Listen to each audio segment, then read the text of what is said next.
हजार दास्तान हिस्सा नंबर 3। रोशन राय इस वक्त बड़े इंहिमाक से खाने में मसरूफ था। नफीसा बेगम इसके सामने बैठी उसे घूरे जा रही थी।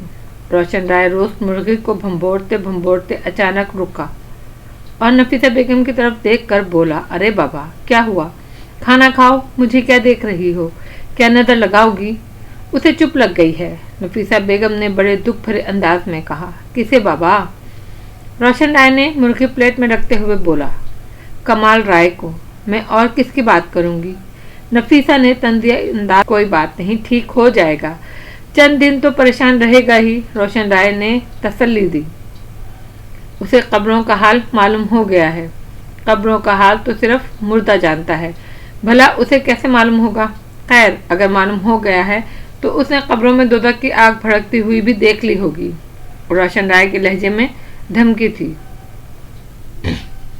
वो हॉस्पिटल भी हो आया है। उसे ये भी मालूम हो गया है मारवी और उसकी बच्ची का इंतकाल हॉस्पिटल में नहीं हुआ। नफीसा ने राज खोल दिया। तुमने इस खबर की तस्दीक तो नहीं की? रोशन राय ने लापरवाही से पूछा। मैं किस तरह तस्दीक कर सकती हूँ? नफीसा ने तेज लहजे में कहा। वो बहुत परेशान है, मुझे खदशा है कहीं वो कुछ कर ना बैठे। नफीसा, कुछ नहीं हुआ, तुम परेशान मत हो। रोशन राय पूरे इत्मीनान से बोला, बस तुम अपने लब न खोलना, मुझे पूरी बात बताओ। आखिर मारवी और उसकी बच्ची कहाँ हैं? ये ठीक है कि मुझे मारवी का बेटी को जन्म देना पसंद नहीं आया, लेकिन इसका ये मतलब तो नहीं कि उसे सफाए हस्ती से मिटा दिया जाए। नहीं, ऐसी कोई बात नहीं, रोशन राय ने उसकी आंखों में देखते हुए कहा। अगर वो दोनों जिंदा हैं तो कहाँ हैं? मुझे नहीं मालूम। देखो बाबा, मुझे खाना खाने दो, बहुत भूख लगी है। कभी कभी तो मुझे भूख लगती है। रोशन राय फिर से खाने में मुनहक हो गया। नफीसा बेगम कुछ देर तो उसे देखती रही, फिर जाने क्यों उसे देखकर कुत्ते की सी शक्ल बार बार उसके सामने आने लगी।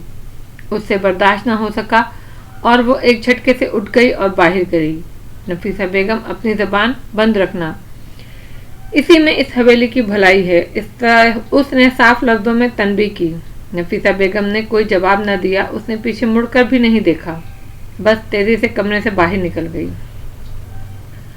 रोशन राय चंद लम्बे शोलाबार नजरों से दरवाजे को देखता रहा।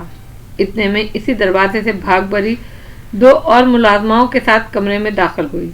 नफीसा ने खाना लगाने के बाद इन खादमाओं को बाहर जाने का हुक्म दिया था। जब नफीसा बेगम कमरे से निकल गई तो वो खादमाएं फौरन अंदर आईं, इसलिए कि बड़े मालिक खाना खाने में मसरूफ थे।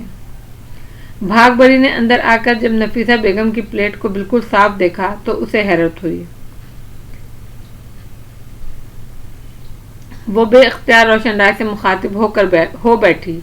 अरे, मालकन ने खाना नहीं खाया? पता नहीं, रोशन राय ने सख्त लहजे में जवाब दिया। इसके बाद भागबरी में मजीद कोई बात करने की हिम्मत ना रही। माँ, मैं क्या करूं? कमाल राय माँ के कदमों में बैठा था। सब्र करो बेटा। माँ ने उसके सर पर मोहब्बत से हाथ फेरा। माँ, मैं सब्र नहीं कर सकता। मैं मारवी को तलाश करूंगा, मैं उसे ढूंढ कर रहूंगा। तुम नहीं जानती मुझे मेरी बच्ची कितनी याद आ रही है। डॉक्टर अंसारी ने बताया था वो इतनी खूबसूरत थी कि एक बार उस पर नज़र पड़ जाए तो देखने वाला उस पर से नज़र हटा ही नहीं सकता। माँ, मैंने मारवी से अपनी पसंद से शादी की थी। मैं जानता हूँ आप दोनों दिल से इस शादी पर राजी ना थे, तो क्या माँ, मारवी से किसी किस्म का इंतकाम लिया गया है? माँ, कुछ बताओ ना मुझे। कमाल राय ने माँ को हसरत भरी निगाहों से देखा। मैं क्या बताऊँ बेटा, बहुत कुछ तो तूने खुद ही मालूम कर लिया है। नफीसा बेगम ने बेबसी से कहा। माँ, कोई ऐसी बात जो मुझे मारवी तक पहुँचा सके? कमाल राय ने नफीसा बेगम के सामने हाथ जोड़ते हुए कहा। मैं तुमसे वादा करता हूँ माँ, अगर वो मुझे मिल गई तो मैं उसे लेकर यहाँ से चला जाऊँगा। तुम उसकी शक्ल कभी भी नहीं देख पाओगी। बेटा, मैं कुछ नहीं जानती। नफीसा बेगम की आंखें भीगने लगीं। इसका मतलब है अब मुझे बाबा का सामना करना ही होगा। माँ, तुम जानती हो, अगर उन्होंने मारवी के बारे में ज़बान न खोली तो फिर कुछ भी हो सकता है। क्या करेगा तू? अपने बाप को कत्ल कर देगा? फिर क्या होगा? तुझे फांसी। मारवी तो तुझे फिर भी नहीं मिलेगी। नफीसा बेगम ने उसे हौलनाक अंजाम से आगाह किया। माँ, मैं फिर क्या करूँ? कमाल राय की समझ में कुछ नहीं आ रहा था। اپنے باپ کے سامنے جانے کی کوشش نہ کرنا، اس سے کچھ حاصل نہیں ہوگا۔ میں اپنے طور پر ان سے کچھ معلوم کرنے کی کوشش کروں گی۔ تو حوصلہ رکھ، جوش میں مت آ، بےتابی نہ دکھا، نفوٹک انداز میں کہا۔ ماں، جو کرنا ہے جلدی کرو، میرے پاس وقت کم ہے، مجھے کراچی بھی واپس جانا ہے۔ بیٹا، میرا مشورہ مان، تو کراچی چلا جا، تیری پڑھائی کا حرج بھی ہوتا ہوگا۔ مجھے جیسے ہی مالوی کے بارے میں کچھ معلوم ہوا میں تجھے وہاں سے بلواؤں گی۔ نفیسہ بیگم نے اسے کوئی اور ہی راستہ دکھانے کی کوشش کی۔ اچھا ماں، جیسا تم کہو۔ کمال رائے کی زبان پر وہ بات آئی جو اس کے دل میں نہ تھی۔ دل میں اس نے کچھ اور ہی ٹھان لی تھی۔ رولی ابھی جیپ میں بیٹھ ہی رہا تھا کہ پیچھے سے کسی نے اسے آواز لگائی، رولی صاحب۔ رولی نے مڑ کر دیکھا تو حویلی کا ایک ملازم شرفو اس کی طرف دوڑا چلا آ رہا تھا۔ رولی پورے اطمینان سے گاڑی میں بیٹھ گیا اور انگیشن میں چابی لگا کر شرفو کا انتظار کرنے لگا۔ شرفو یہ دیکھ کر کے اس کی آواز دینے کے باوجود رولی گاڑی میں بیٹھ گیا ہے، کہیں وہ گاڑی اسٹارٹ کر کے نکل ہی نہ جائے، اور تیزی سے بھاگا۔ رولی صاحب رکو رکو۔ پھر جب وہ جیپ کے نزدیک پہنچا تو وہ بری طرح ہانپ رہا تھا۔ کیا ہوا شرفو؟ رولی نے بے اطمینانی سے پوچھا۔ رولی صاحب، آپ کو ہے؟ شرفو نے اترتی چڑھتی سانسوں کے درمیان بمشکل کہا۔ چھوٹے مالک نے؟ رولی حیران ہوا، پھر سوچ کر کہ شاید شرفو کو کوئی مغالطہ ہوا ہو، اس نے دوبارہ تصدیق چاہی۔ شرفو، چھوٹے مالک نے یا بڑے مالک نے؟ چھوٹے مالک نے، شرفو نے صاف لہجے میں جواب دیا۔ اچھا۔ رولی نے چابی گاڑی سے نکال لی اور پھر جیپ سے چھلانگ مار کر نیچے آیا۔ کہاں ہیں وہ؟ اپنے کمرے میں۔ شرفو رولی کے ساتھ حویلی کی طرف بڑھنے لگا۔ ان کے پاس کون ہے؟ رولی نے پوچھا۔ مجھے نہیں معلوم، شرفو نے بتایا۔ مجھے انہوں نے بڑے دروازے سے ہی بلانے کا حکم دیا تھا۔ اچھا ٹھیک ہے شرفو، تم ایک اور کام کرو، میں چھوٹے صاحب کے پاس جاتا ہوں، پتہ نہیں وہاں کتنی دیر لگے، میں اس وقت بڑے مالک کے کام سے جا رہا تھا، تم ذرا انہیں جا کر بتا دو کہ میں ابھی حویلی سے گیا نہیں ہوں، مجھے چھوٹے مالک نے طلب کیا ہے۔ میں جا کر بڑے مالک کو بتا دیتا ہوں۔ وہ کہاں ہیں اس وقت؟ وہ بڑے والے ڈرائنگ روم میں ہیں، اپنے دوستوں کے ساتھ تاش کھیل رہے ہیں، تم اندر نہ چلے جانا، دروازے پر جو بھی بندہ کھڑا ہو اس سے کہلوا دینا، رولی نے تنبیہ کی۔ ٹھیک ہے جی، شرفو یہ کہہ کر مخالف سمت کی راہداری میں چلا گیا۔ رولی یہ اندازہ لگاتا ہوا کمال رائے کی کمرے کی طرف بڑھا کہ اس نے آخر اسے کیوں بلایا ہے۔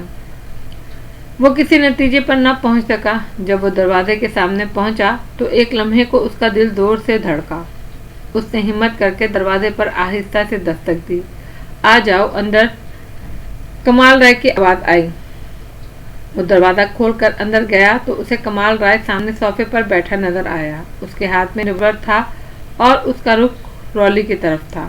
ریوالور دیکھ کر رولی ایک لمحے کو ٹھٹک گیا۔ آ جاؤ، ڈرو مت، کمال رائے نے ریوالور صوفے پر رکھتے ہوئے کہا۔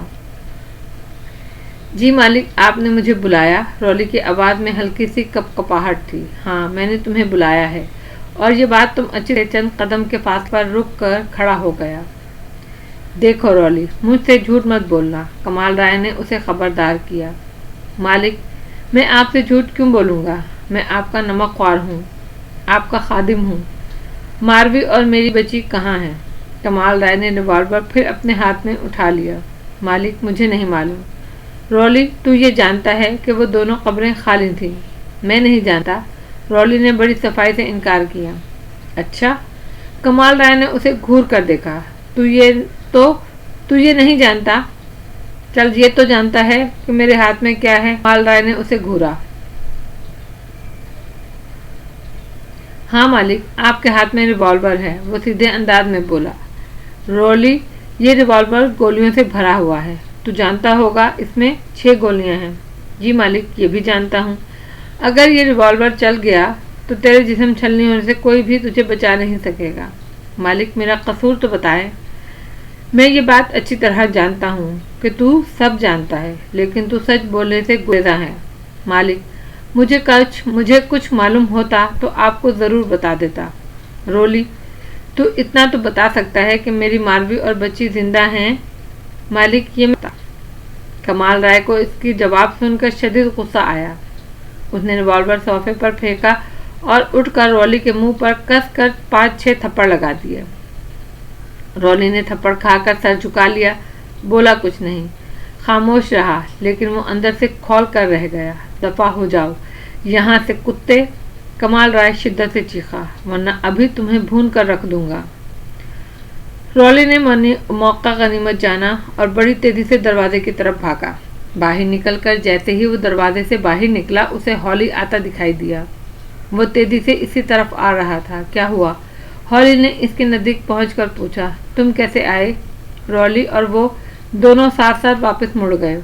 मुझे बड़े मालिक ने भेजा है, हॉली ने जवाब दिया। तुम आओ फिर मालिक के पास चलें। रॉली उसे अपने साथ लेकर रोशन राय की कमरे की तरफ चल दिया। जब वो दोनों ड्राइंग रूम में दाखिल हुए तो रोशन राय ने पत्ते फेंट रहा। उसने उन्हें देखकर हाथ रोक लिया। गौर से रॉली का चेहरा देखा और बोला, रॉली कोई परेशानी वाली बात तो नहीं? नहीं मालिक, उसने मुस्कुराने की कोशिश करते हुए कहा। जाओ फिर वो काम कर आओ जो मैंने तुम्हें बताया है, फिर इत्मीनान से बात करेंगे। जी ठीक है मालिक, रॉली ने दोनों हाथ जोड़कर कहा और मुअद्दबाना अंदाज में चलता हुआ कमरे से बाहर निकल गया। हॉली रोशन राय की कुर्सी की पुष्ट पर मुस्तआदी से खड़ा हो गया।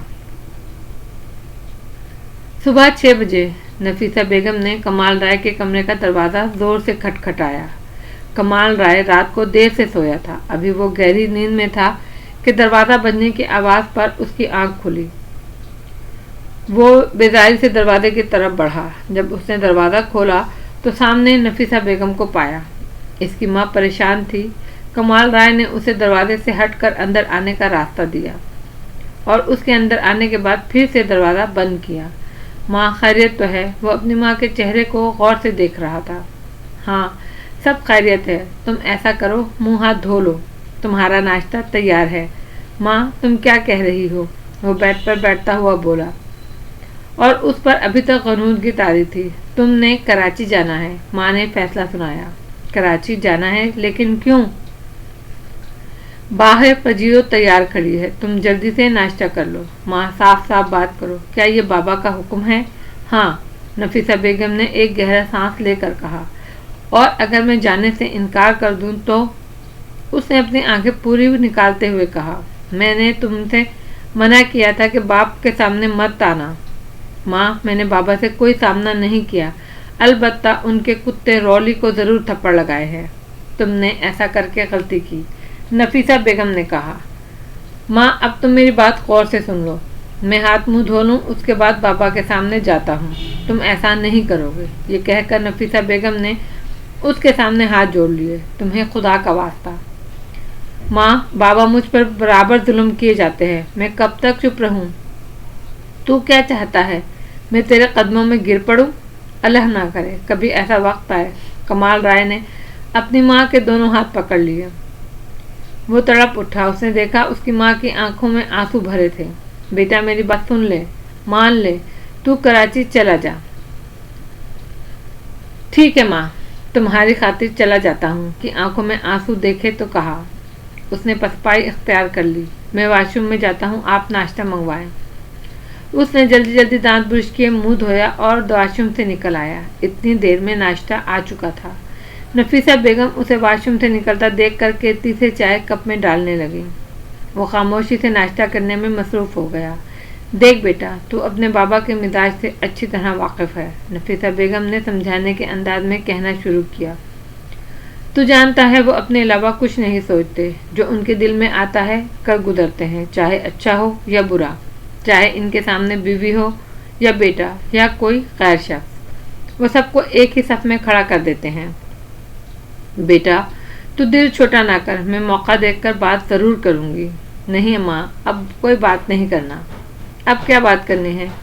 मुझे हवेली छोड़ने का हुक्म मिल गया है, मैं जा रहा हूँ। लेकिन एक बात याद रखना माँ, मैं हवेली इसलिए नहीं छोड़ रहा कि ये मेरे बाप का हुक्म है। ये हवेली मैं इसलिए छोड़ रहा हूँ कि मैंने अपनी माँ की आंखों में आंसू देखे हैं। मैं तुम्हारी वजह से, तुम्हारे कहने पर यहाँ से जा रहा हूँ। बात करते करते कमाल राय की आवाज़ रुंध गई। वो चंद लम्हे रुका। उसने ज़ब्त से काम लिया और फिर बोला, माँ میں تمہیں ایک بات بتاتا ہوں، مجھے اپنا باپ کبھی پسند نہیں آیا۔ وہ باپ لگتا ہی نہیں۔ پتہ نہیں ماں، تم ایک فرعون کے ساتھ کس طرح زندگی گزار رہی ہو۔ ماں، تم ایک جنتی عورت ہو۔ نفیسہ بیگم نے کچھ کہنے کے لیے لب کھولے مگر بولی نہیں۔ اس کے دل سے گھٹاسی اٹھی اور وہ بے اختیار رو اٹھی۔ کھانا کھاتے ہوئے اچانک روشن رائے نے سامنے بیٹھی ہوئی نفیسہ بیگم پر نظر ڈالی۔ وہ خالی پلیٹ سامنے رکھے اپنے خیالوں میں گم تھی۔ کھانا کھاؤ نفیسہ بیگم۔ روشن رائے نے اسے گہری نظروں سے دیکھ کر کہا۔ کھانا کیوں نہیں کھا رہی ہو؟ کھاتی ہوں رائے صاحب۔ بیٹے کے جانے کا غم ہے؟ میری سمجھ میں نہیں آیا، آخر تمہیں غم کیوں ہے؟ بھائی وہ کراچی میں پڑھ رہا ہے، اسے آج نہیں تو کل وہاں جانا ہی تھا۔ اگر آج چلا گیا تو اس میں پریشانی کی کیا بات ہے؟ روشن رائے نے اسے سمجھانے کی کوشش کی۔ اسے جس طرح بھیجا گیا ہے یہ بات آپ اچھی طرح جانتے ہیں۔ نفیسہ بیگم نے روشن رائے کو تیکھی نگاہوں سے دیکھا۔ تم نہیں جانتی، وہ اپنی معصومیت میں آگ سے کھیلنے کی کوشش کر رہا تھا۔ وہ میرا بیٹا ہے، میں آخر اسے آگ سے کس طرح کھیل لینے دیتا؟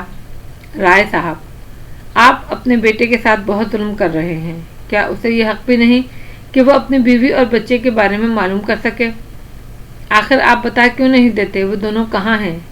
آپ کا خیال ہے یہ بات اسے کبھی معلوم نہیں ہوگی؟ راز ہمیشہ راز رہے گا۔ میں اب اس کی جلد شادی چاہتا ہوں، وہ چند دنوں میں سب کچھ بھول جائے گا۔ میرا خیال ہے کمال کے بجائے آپ خود ہی شادی کر لیں۔ نفیسہ بیگم نے غصے سے کہا اور اسے کھانا کھاتے چھوڑ کر کمرے سے نکل گئی۔ اس نے نفیسہ بیگم کے جانے کی بالکل پرواہ نہ کی اور پورے اطمینان سے کھانا کھاتا رہا۔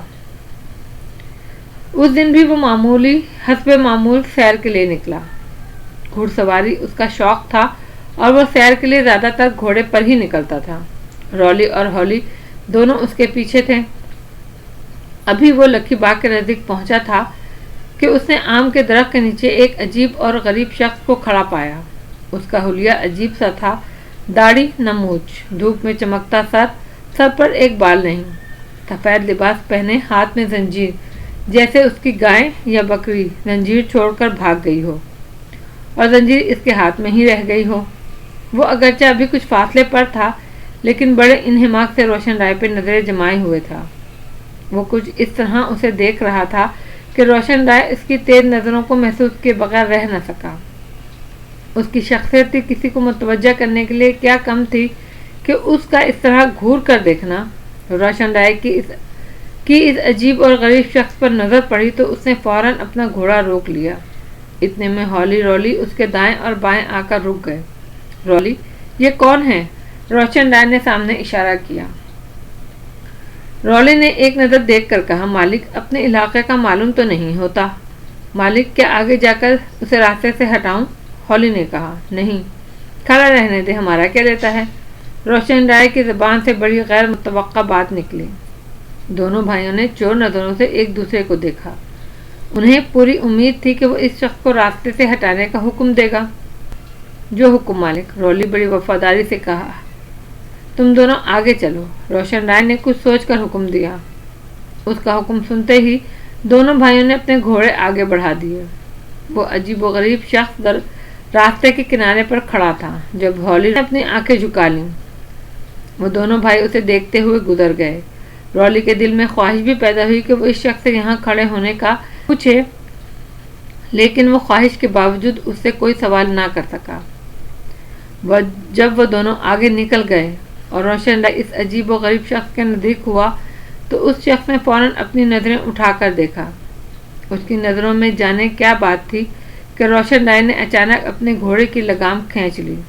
اس کا گھوڑا عین اس شخص کے سامنے رک گیا۔ کیسے ہو روشن رائے؟ اس شخص نے اپنی چمکتی آنکھوں سے اسے دیکھتے ہوئے کہا۔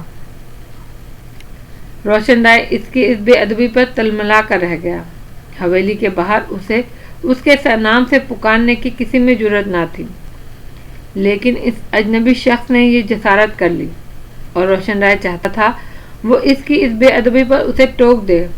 اس نے فوراً اپنی زبان کھولی، ہم ٹھیک ہیں بابا۔ وہ اپنی زبان پر آنے والے ان الفاظ کو سن کر خود بھی حیران رہ گیا۔ اس کی زبان نے اس کا ساتھ چھوڑ۔ تم तुम्हारे घर में कयामत आने वाली है और तुम कह रहे हो ठीक हो हैं? रोशन राय हैरत से बोला और बेअख्तियार घोड़े से कूद पड़ा। रोशन राय को घोड़े से उतरता देखकर वो दोनों भी तेजी से अपने घोड़े से उतर गए और लंबे लंबे डग भरते हुए रोशन राय की तरफ बढ़े। अपने नमकख्वारों से कहो हमसे दूर रहे, मुझे तुमसे कुछ बात करनी है। उस अजीब शख्स ने रॉली और हॉली की तरफ इशारा किया। रोशन राय ने ना चाहते हुए भी हॉली रॉली को इशारे से अपने नजदीक आने से रोक दिया। वो एकदम रुक गए। बाबा, अभी तुमने किस कयामत का जिक्र किया? मेरी हवेली में कौन सी कयामत आने वाली है? अभी कुछ पता तो पड़े मुझे। रोशन राय ने बड़े मुलायम लहजे में बात की। रोशन राय एक वहमी शख्स था। कयामत का जिक्र सुनकर उसका पित्ता पानी होने लगा। परेशान मत हो, मैं आ गया हूँ तुम्हें बताने।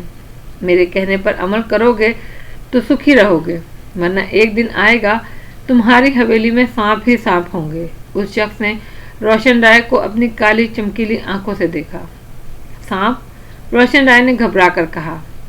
वो सांप से पहले ही डरा हुआ था। कितनी मर्तबा उसने अपने बेडरूम में किसी सांप को सरसराते हुए देखा था।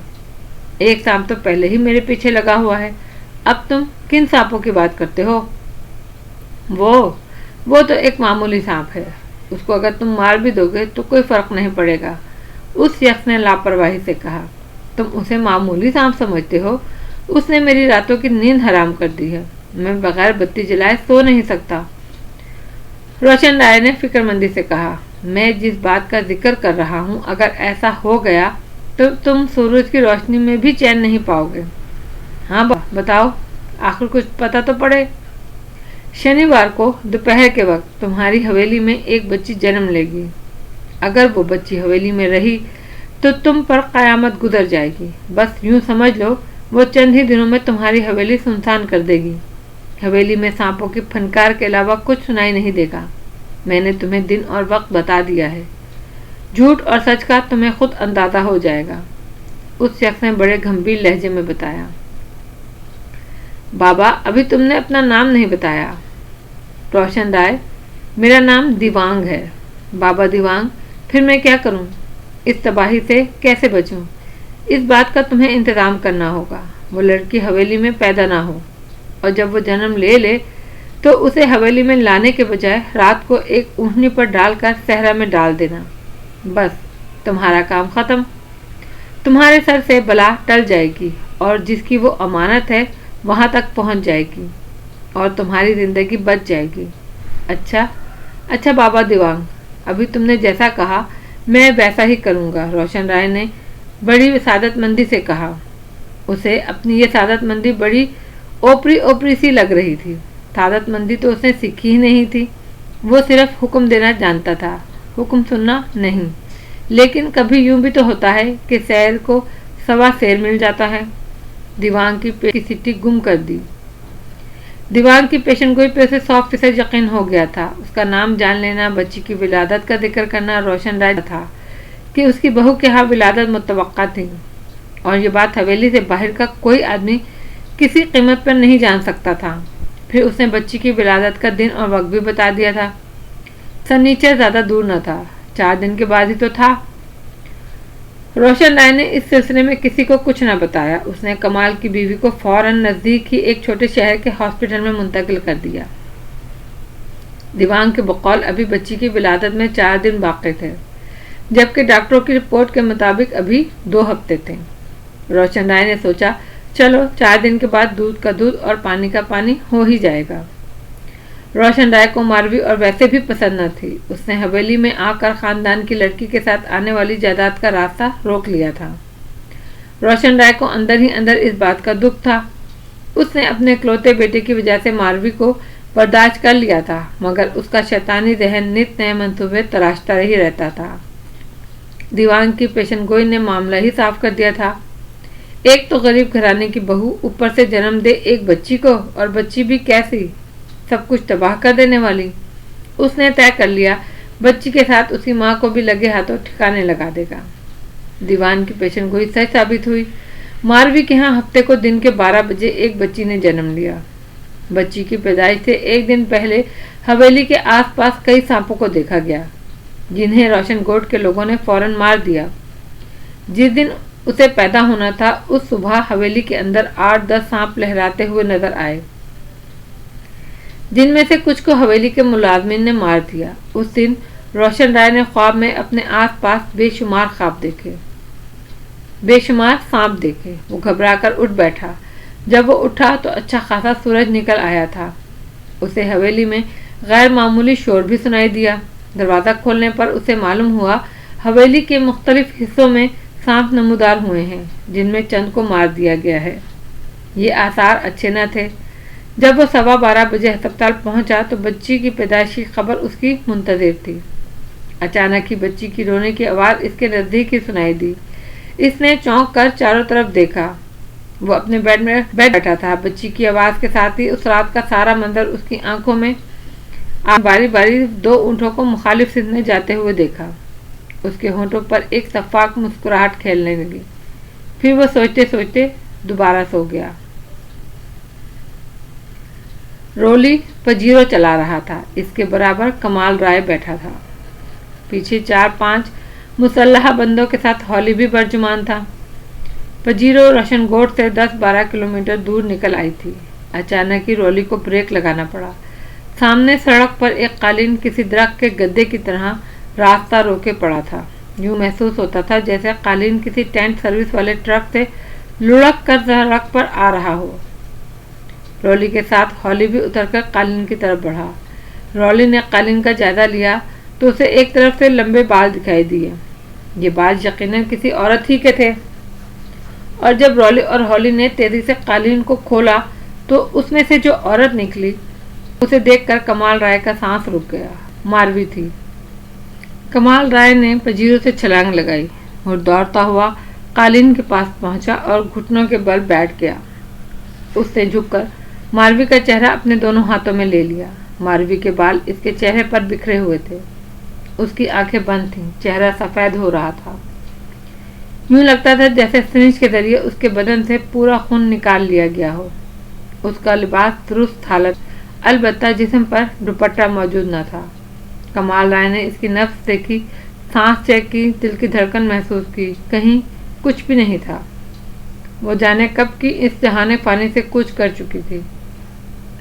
उसे मारवी का आखिरी खत याद आया। हाय वो किस कदर तन्हा थी। उसने उसकी तन्हाई का कोई ख्याल न किया। किस कदर जुल्म किया उसने अपनी मारवी पर। जाने वो किन हालात से गुजरी, जाने उस पर क्या बीत गई।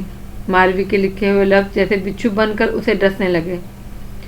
उसने मारवी के चेहरे से बालों की लटें हटाई और बड़ी महवियत से उसका चेहरा देखने लगा।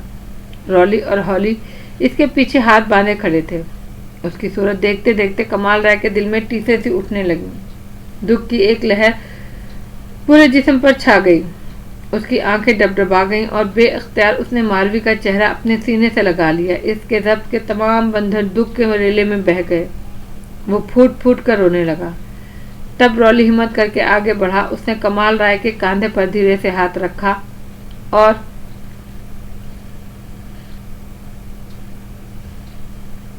अफसोदगी से बोला, आए मालिक, हवेली चलें। कमाल राय ने जैसे उसकी बात सुनी ही नहीं।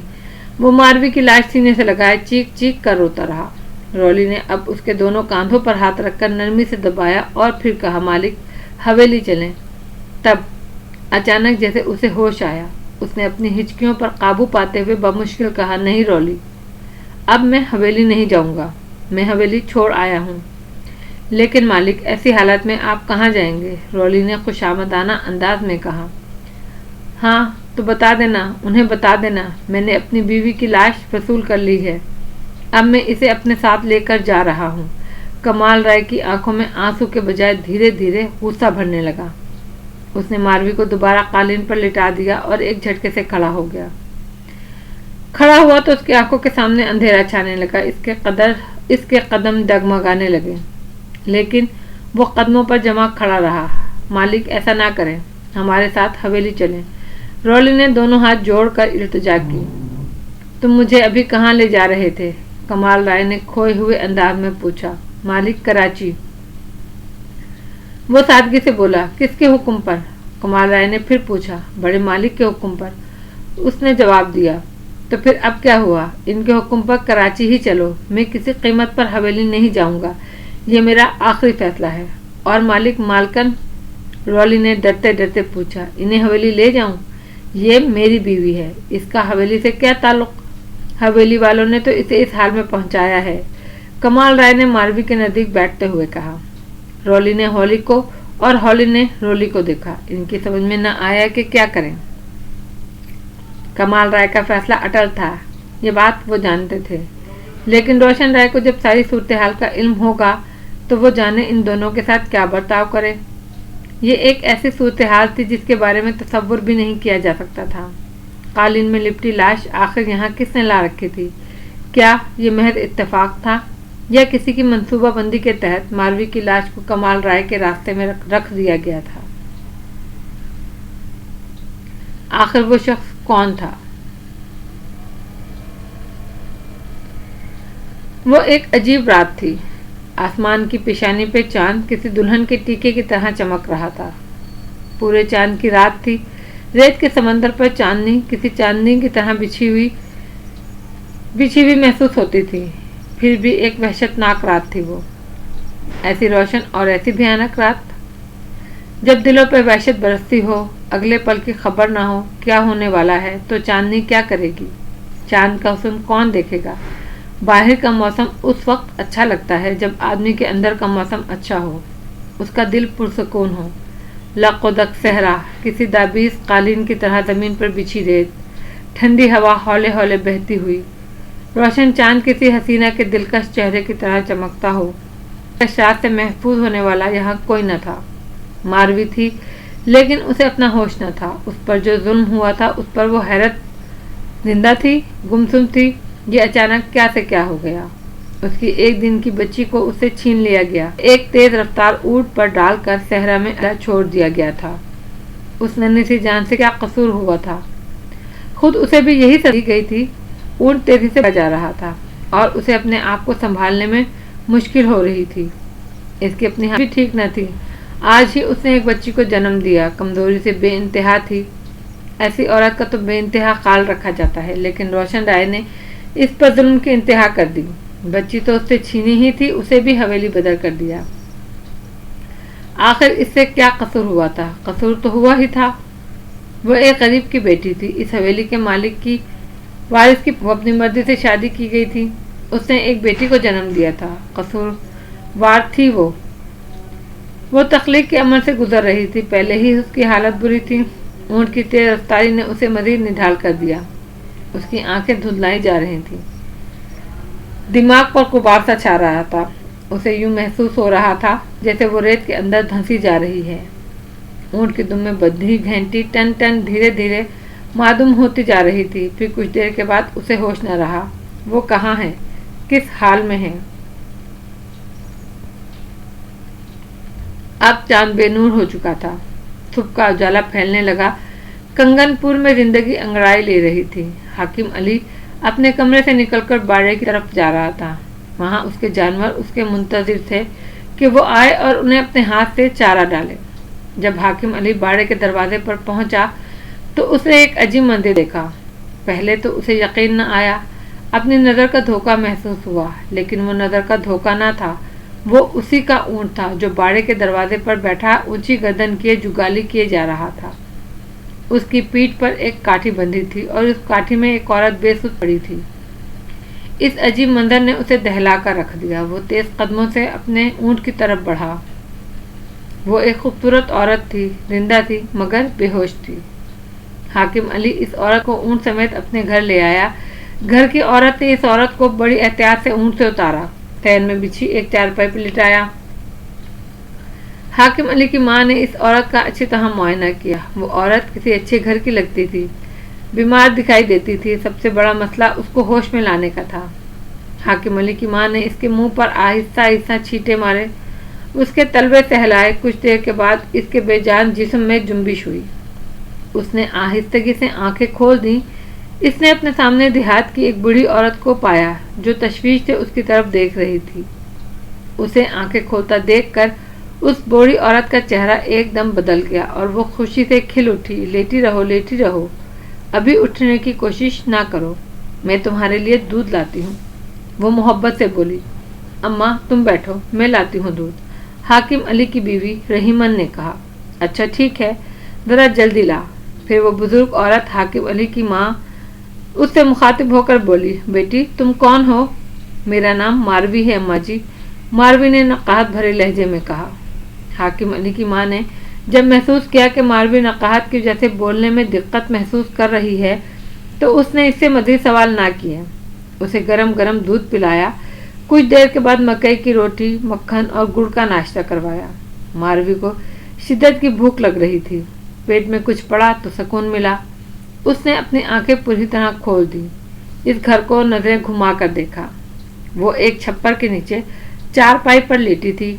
इस घर में 3 औरतें थीं। एक हाकिम अली की माँ जो उसकी खिदमत करने में सबसे आगे थी, दूसरी हाकिम अली की बीवी रहीमन जो अपनी सास की मदद कर रही थी, और तीसरी हाकिम अली की छोटी बहन कोई 17-18 बरस की। वो बस दूर खड़ी मारवी को तके जा रही थी। अम्मा जी मैं कहाँ हूँ? मारवी ने अम्मा जी से पूछा। यह कंगनपुर है बेटा, पर तुम कहाँ से आई हो? अम्मा जी ने पूछा। अब मैं क्या बताऊँ अम्मा, मैं कहाँ से आई हूँ? वो तजब्बुब का शिकार थी। अरे बताएगी नहीं तो हमें पता कैसे पड़ेगा तुम कहाँ की हो? वो मुस्कुरा कर बोली। मैं रोशन गोट की हूँ। मारवी ने सच बोल दिया। तू कहाँ जा रही थी? कहीं नहीं अम्मा, बस किस्मत ले आई वहाँ आ गई हूँ। मारवी ने भीगी आंखों से कहा। आखिर कुछ पता तो पड़े, इस नाजुक सूरत हाल में घर से क्यों निकली? इस सवाल के जवाब में मारवी ने कुछ छुपाना मुनासिब न समझा। जो उस पर गुजरी थी वह कह सुनाई। हाकिम अली की माँ इसकी दास्तान सुनकर हैरान रह गई। उसे पहले ही शुबा था कि वो किसी बड़े घर की औरत है। इसका अंदाजा सही निकला। वो हवेली से आई थी। रोशन गोट के मशहूर जमींदार रोशन राय की बहू थी। मारवी की दुख भरी आप बीती इसने अपने बेटे हाकिम अली को कह सुनाई। वो भी मारवी की असलियत जानकर महबूत रह गया। फिर हाकिम अली अपनी माँ को मारवी का खास ख्याल रखने की हिदायत देकर राजा सलीम की हवेली में चल दिया। मारवी के बारे में उसे बताना बहुत जरूरी था। वो मारवी के बारे में उसे बताकर उसकी खुशनुदी हासिल करना चाहता था। हवेली पहुंचकर हाकिम अली ने एक मुलाजिम के जरिए अपने आने की इतला करवाई। राजा सलीम इस वक्त अपनी 3 बेगमात के साथ नाश्ते में मसरूफ था। हवेली की एक मुलाजमा ने थोड़ा सा झुककर राजा सलीम को बताया कि मास्टर हाकिम अली आया है। इस वक्त राजा सलीम ने हैरत से पूछा, इस वक्त क्यों आया है? मालूम नहीं जी, बेचारी मुलाजमा क्या बताती। पता कराओ। राजा सलीम ने अपनी मुलाजमा को सर्द निगाहों से देखते हुए कहा। हाकिम अली मास्टर ना था, वो पिछले वक्तों का मिडिल पास था। हवेली के बच्चों को शाम को पढ़ाने आता था, इसीलिए हवेली में मास्टर हाकिम अली कहलाता था, जबकि कंगनपुर में वो हाकिम अली ही कहलाता था। मुलाजमा बाहर से खबर लेकर आई। उसने राजा सलीम के नज़दीक होकर एक जरा झुक कर कहा, वो जी कोई ख़ास खबर लेकर आया है। अच्छा, उसे बरामदे में बिठाओ, मैं नाश्ता करके आता हूँ, राजा सलीम ने हिदायत की। नाश्ता करने के बाद जब राजा सलीम मूँछों पर ताव देता हुआ बरामदे में पहुंचा तो हाकिम अली एक मूढ़े पर बैठा था। उसे देखते ही खड़ा हो गया और अपने हाथ बांधकर सलाम किया। बैठो मास्टर, सुनाओ, सुबह ही सुबह कहाँ निकल पड़े? राजा साईं, आपके लिए एक ऐसी खबर लेकर आया हूँ, सुनेंगे तो जी खुश हो जाएगा आपका। अच्छा। राजा सलीम ने हैरत से आंखें खोली। तख्त पर बैठकर उसने गाँव तकिए के लिए इशारा किया तो वहाँ मुस्तैद खड़ा हुआ एक मुलाजिम आगे बढ़ा और गाँव तकिया राजा सलीम के कमर से टिका दिया। भाई, अब मास्टरों के पास भी हमारे लिए खबरें होने लगी, वो भी खुश करने वाली। अच्छा भाई सुनाओ, तुम्हारी खबर भी सुन ही लेते हैं। हाकिम अली राजा सलीम के तख्त के नज़दीक हुआ और आहिस्तगी से बोला, राजा साहिब, खास खबर है, अकेले में। ओह, आज तो कमाल ही हो गया। राजा सलीम ने अपने मुलाजिम को जाने का इशारा किया। मास्टर के पास जी खुश करने की खबर है और वो भी खुफिया, तन्हाई में सुनाने वाली। वाह भाई वाह मास्टर, सुनाओ फिर।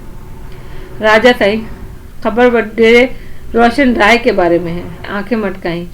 ये उसके बात करने का एक खास अंदाज था। फिर तो बाबा खबर जरूर जबरदस्त होगी, जल्दी बोलो।